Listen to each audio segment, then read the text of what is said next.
All right, let's stay with developments around the story and look at whether or not unions in the mining sector, can they work together? And given what is happening now at Gold One Mine, is there even a possibility for the unions in this particular sector to work together, as we've seen in some of the strikes in some of the mining companies? But let's speak to Terry Bell. He's a labour analyst and journalist who has been watching these particular labour disputes over time. Now, Terry, thank you so much for your time. I'm going to start with what is happening at Gold One Mine. We're hearing that it's 48 hours without these mine workers having eaten or even getting some kind of water. At the same time, when you speak to the NUM, they tell you that these are their members who, some of them are being held against their will. You speak to AMCU. AMCU tells you that these are people who are staging a sit-in. I wonder, what are your thoughts on what's happening? Well, again, this is something that's being repeated, history repeating itself. AMCU was actually founded in 1998 through one of these situations too. And when workers go on a sit-down underground, they usually prepare for it in advance if they're supporting it. That means they take food and water with them, which is possibly the case here. Now, it is said from NUM that 543 of their members are being held hostage.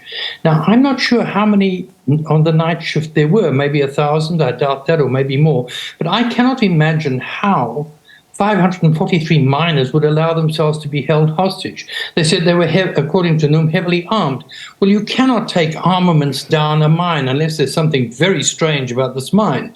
And there doesn't seem to be. It seems to be very well operated. It's a Chinese-owned entity. It's owned by a consortium of 3 Chinese companies who took it over in, I think, 2017 from memory.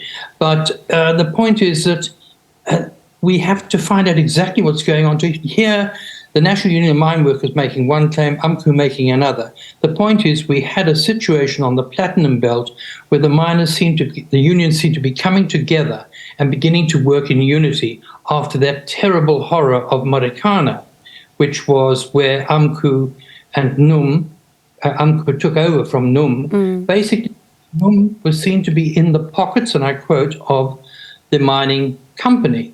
And this is the same accusation that's being made now about what's going on with National Union of Mine Workers, shop stewards, etc., at Gold One. I don't know. I'm not on the spot at the moment. I'm sitting in Cape Town, but I'm trying to follow up as closely as I can. Yeah. What is very worrying is that this is yet another breach in what was a very tenuous unity between National Union of Mine Workers and AMCU. And I'm going to get to that unity in just a moment, but I'd like us, as you've touched on 2012, go back in history and look at the fact that, again, there at some point, we found ourselves with a dispute when it comes to the recognition agreement. Here we are again. Another mine, there's a recognition agreement that is also in question. We've also seen at, some in the gold sector as well, some of these particular disputes around the recognition agreement. What about this is making it so difficult for mining companies to navigate the space, because it looks like it's a contested one? Well, you can't blame the mining companies who are interested in making as much profit as they possibly can. And when you had a situation where NUM was really the only game in town, let's face facts, going before 2012, it was the biggest union in the country. It was the only real union on the mines. AMCU had emerged in 1998 when there was a sit-down strike underground in a coal mine in Witbank, which was opposed by the mining leadership. Headed at that stage of people by Gwedi Montash, who's the current minerals minister. And it was supported by the majority of miners, and their chair at the time supported them against his own national executive, and his name was Joseph Matunjwa.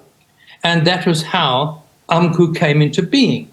And then Marikana gave this massive kickoff, because what you had there was National Union of Mine Worker members rebelling against their own shop stewards, whom they said were in the pockets of management.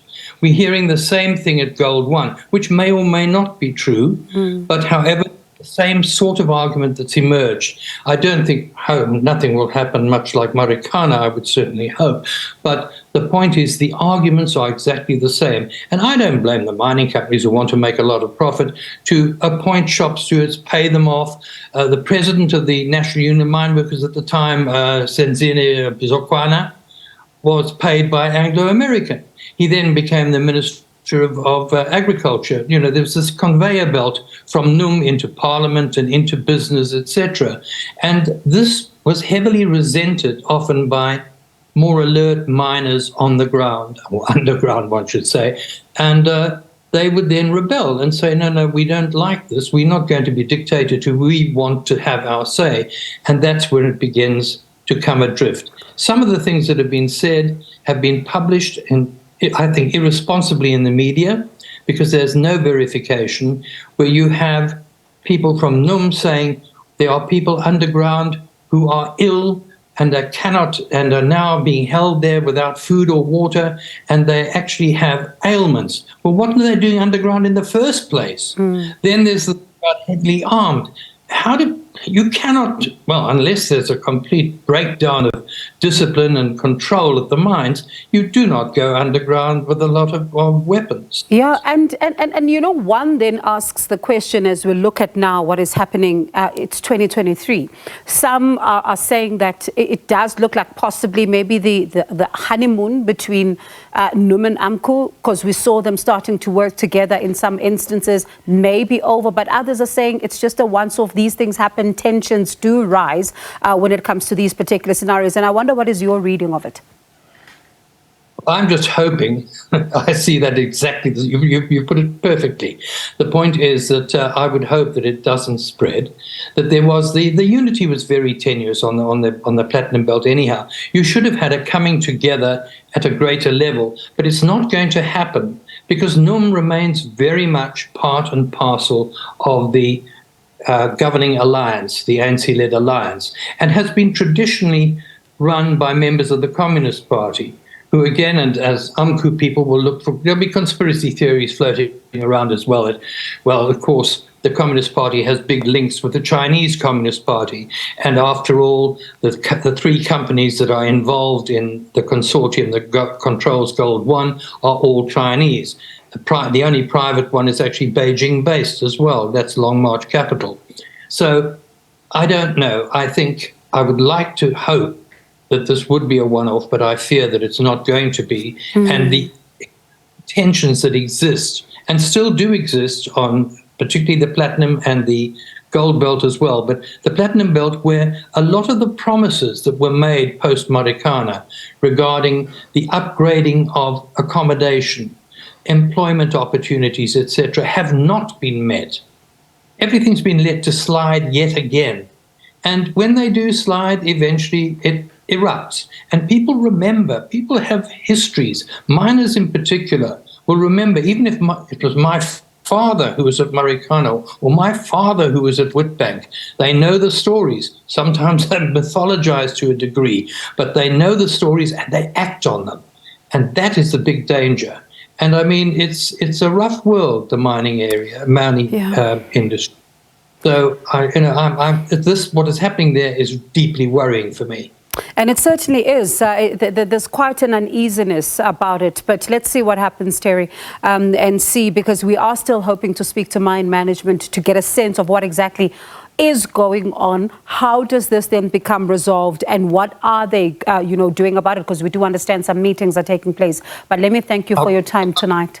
That was oh, sorry, go ahead, Terry, briefly.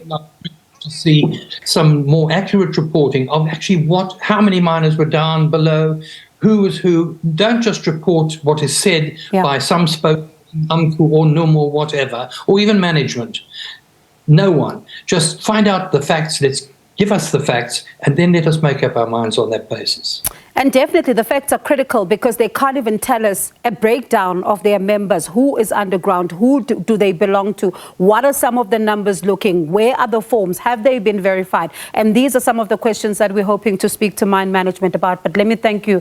Do appreciate it. That was Labour analyst and journalist Terry Bell raising some compelling points that we continue to monitor what is happening there at Gold One Mine.